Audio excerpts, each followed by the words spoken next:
எதிர்நீச்சல் serial இன்னைக்கு episode எப்படி போகுது நடக்கும். அப்போ இன்னைக்கு எபிசோட் என்ன காட்டுறாங்கன்னா, தாராக்கு காகுத்து ஃபங்க்ஷன் நடந்து முடிஞ்சது. மொய் விருந்துக்காக தடபடலாம் ஏற்பாடு பண்ணியிருக்காங்க. எல்லாரும் சாப்பிட்டு மொய் எழுதுவாங்கன்னு நினைக்கிறாங்க. ஆனால் சாப்பிட யாருமே வரல. அவங்க கூட பேசிக்கிட்டு இருக்காங்க. குணசேகரனுக்கு இவங்களுக்கு ஏதோ பிரச்சனை போயிருக்கு. குணசேகர் என்ன இவங்களாம் சும்மா டாமே பேசி இவனுக்கு மொய் எழுதி நம்ம என்ன செய்ய போகிறோம், அங்கே அன்னதானம் நடக்குது, அங்கே நம்ம சாப்பிட்டு போயிடலாம் அப்படின்னு சொல்லி எல்லாருமே சாப்பிட்டு கிளம்பி போயிடுறாங்க. மொய்யே வரலன்னு சொல்லி என் ஃபீல் பண்ணிட்டு இருக்காங்க. அப்போ கதிர் பெரிய பிரச்சனை பண்ணுறான். நான் அன்னைக்கே சொன்னேன் கேட்டிங்களா, இந்த 5-10க்கு நம்மளை பிச்சை எடுக்க வச்சுட்டால அப்படின்னு சொல்லி நந்தினியை பார்த்து திட்டிக்கிட்டு இருக்காரு. நந்தினி ரொம்ப கோப்படுறாங்க.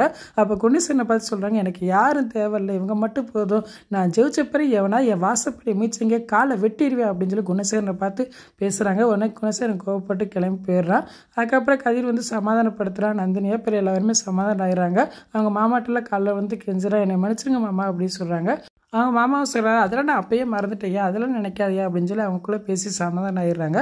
குணசேகர் வேகமாக கிளம்பி போகிறான். அப்போ ஜான்சிரன் சொன்னாங்க, என்னை வந்துட்டீங்க, அப்படியே அன்னதானத்தை ஆரம்பிச்சு வச்சுட்டு போங்கண்ணே அப்படின்னு சொல்கிறாங்க. அப்போ குணசேகர் சொல்கிறான், பேசாமல் போயிரு, சும்மா இருந்தவனா அசிங்கப்படுத்தி விட்டுட்டு நீ வீட்டு பக்கம் வந்துடாதா அப்படின்னு சொல்லிட்டு வேகமாக கிளம்பி போகிறான். இன்னைக்கான எபிசோட் இப்படி தான் போகுது. ஃபுல் வீடியோ பார்த்துட்டு பேசுவோம். இந்த வீடியோ பிடிச்சா மறுபடியும் லைக் கொடுத்துட்டு மறக்காமல் சப்ஸ்கிரைப் பண்ணுங்கள். தேங்க்யூ.